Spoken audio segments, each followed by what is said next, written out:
Bonjour à tous. J'ai inscrit dans un intérim qui s'appelle Proman pour chercher un travail en comptabilité. Entre-temps, il y a un responsable de vente de l'intérim qui m'avait contacté pour travailler 2 jours chez Gémeaux pour faire des inventaires.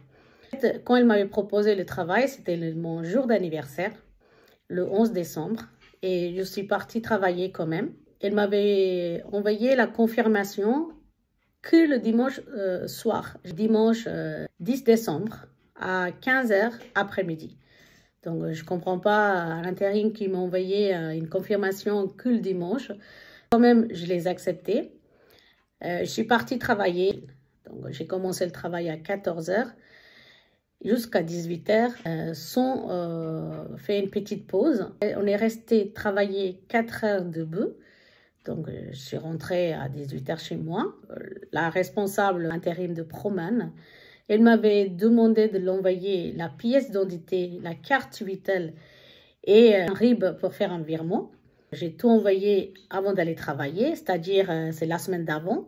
Elle m'avait appelé un jeudi. Donc, vendredi, samedi, dimanche, lundi, je suis partie travailler. Après le travail, je suis rentrée chez moi, donc j'attends un mois pour recevoir un salaire. Donc, pas de virement, pas de réponse de la part des responsables. Elle m'avait contacté avec un numéro de portable, donc j'ai appelé à ce numéro-là et ça ne marchait pas. Le Proman de Gennevilliers, ils m'ont dit dans leur service, il n'y a pas de service de vente, donc ça doit être Proman de Saint-Lazare. Je l'ai contacté au début, une jeune fille, elle m'avait parlé gentiment, elle m'a dit on va vous envoyer un chèque. Moi, j'ai dit, ne m'envoyez pas un chèque parce que dans notre résidence, on perd beaucoup de courriers. Le facteur, il fait des erreurs parce que chez nous, il y a beaucoup de résidences avec le même numéro, même route, mais on a beaucoup de résidences. Donc, c'est compliqué. C'est pour ça le facteur, il se trompe. Donc, moi, je préfère recevoir un virement. C'est pour ça que je vous avais envoyé un RIB.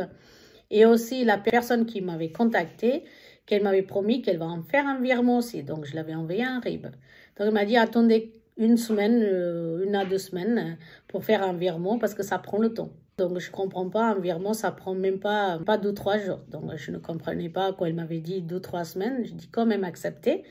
Et entre-temps, j'étais très, très malade. Donc, j'ai laissé tomber. 1 à 2 semaines après, je l'ai contacté. Ils m'ont envoyé un chèque. J'attends le chèque. Il n'est toujours pas venu. Le 10 février, je l'ai recontacté pour dire que je n'ai pas encore reçu votre chèque. Ils m'ont dit, c'est pas notre problème, on vous avait déjà envoyé le chèque, on recommandait. Le chèque n'était pas retourné, c'est-à-dire, il devait être quelque part. Donc, je l'avais demandé, est-ce que vous avez reçu l'accusé réception de votre courrier? Elle m'avait dit, elle ne l'a pas fait avec une accusée réception, elle l'a envoyé recommandé court. Donc, moi, j'ai demandé à quelle adresse que vous m'avez envoyé. Elle m'avait donné juste la rue, le nom de la rue et le code postal. Moi, j'ai dit, il faut ajouter le nom de résidence et un numéro de bâtiment. Sinon, je ne peux pas recevoir votre courrier. Donc, la jeune fille, elle m'avait dit, c'est pas mon problème, j'ai pas besoin de renseigner tout ça. Si vous voulez, chercher avec le numéro d'envoi où est votre courrier était bloqué. Je n'étais pas contente. Moi, je l'avais dit, c'est pas mon travail d'aller chercher avec le numéro d'envoi parce que c'est vous qui êtes responsable de cette courrier. C'est vous qui devez me payer mon salaire. Ça fait déjà 1 mois et demi. Mon salaire, c'est que 35 €. Donc, elle a dit, non, allez-y voir, mais moi, je ne peux pas aller voir. Je dis, ok.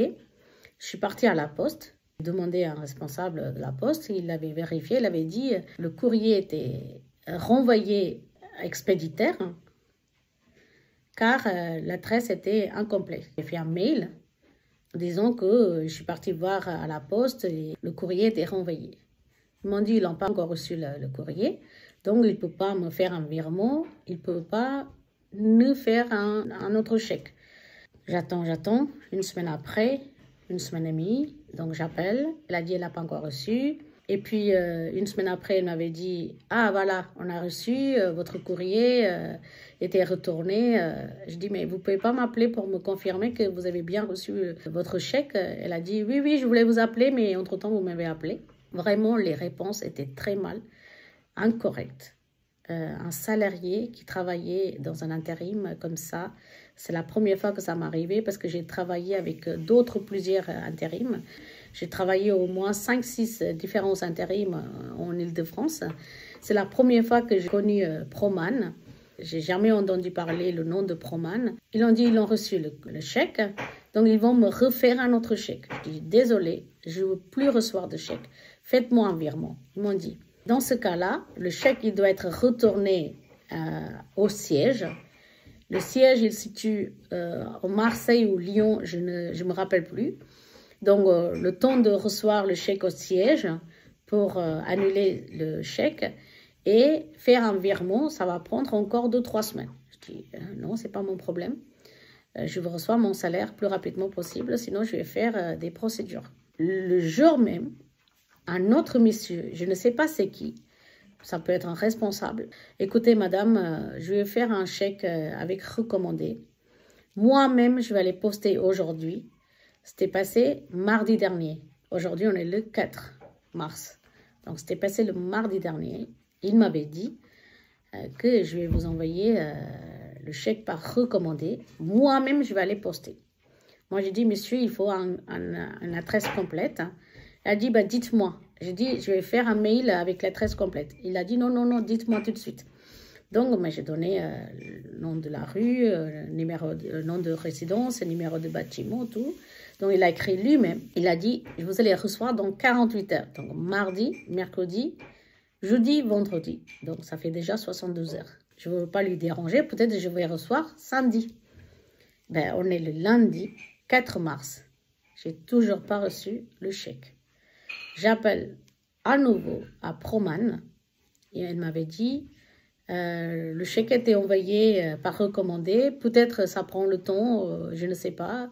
Je dis écoutez, en France, une recommandé, ça prend pas si long que ça. Donc je dis je suis désolée mais je suis pas contente, vous pouvez m'envoyer le numéro d'envoi pour voir est-ce que vous m'avez bien envoyé ou pas.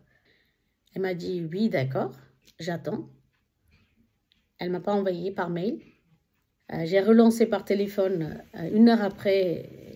Je n'ai pas encore reçu votre mail. Premièrement, quand je l'ai appelée, elle ne m'a pas répondu. Donc, j'ai rappelé encore à nouveau. J'ai appelé la 3e fois. La jeune fille, elle m'avait répondu. Elle m'avait dit, je n'ai pas le temps. Je travaille toute seule aujourd'hui. Donc, je ne peux pas vous envoyer tout de suite. Donc, j'ai dit, dans combien de temps vous pouvez m'envoyer le numéro d'envoi? Je ne sais pas à quelle heure je peux vous envoyer parce que je n'ai pas le temps de vous faire ça. J'ai appelé le prud'homme de Versailles. Il m'avait conseillé de faire une recommandée en disant tout s'est passé et puis si vous ne me payez pas dans les meilleurs délais, je vais faire des procédures. Ma question c'est quoi? En fait, mon salaire c'est 35 €. Donc, je travaille que 4 heures. Je ne comprends pas. Normalement, 4 fois 10, au moins 40 €.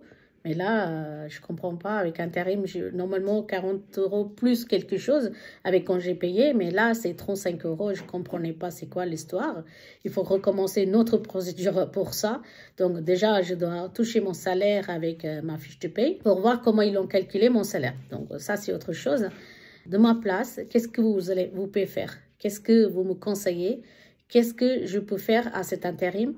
C'est pas que pour mon salaire, mais ils m'ont fait attendre déjà 2 mois et demi.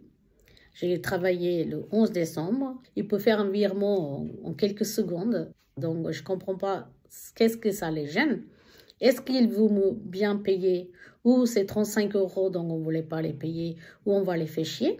Quand elle m'avait parlé, j'ai tout enregistré. Et la jeune fille, quand elle m'avait parlé, j'ai demandé son nom. Elle m'a dit Sarah. Je dis votre nom de famille. Elle m'a dit Sarah encore. J'ai demandé, mais je suis désolée, Sarah, c'est pas votre nom de famille. Elle m'a dit, je sais pas, elle m'a dit quelque chose. Donc tout ça, j'ai enregistré. À votre avis, qu'est-ce qu'on peut faire pour récupérer mon salaire? C'est quoi les procédures plus rapides pour faire des choses en France? Parce que là, aller chez le prud'homme après, déplacer prud'homme à Paris, donc je dois payer un ticket de transport, ça va coûter un aller-retour 6 €. Si je vais faire 2-3 allers-retours, ça y est, mon salaire, c'est déjà fini. Donc, donnez-moi un conseil de votre part. J'attends votre réponse. Merci beaucoup et bonne journée.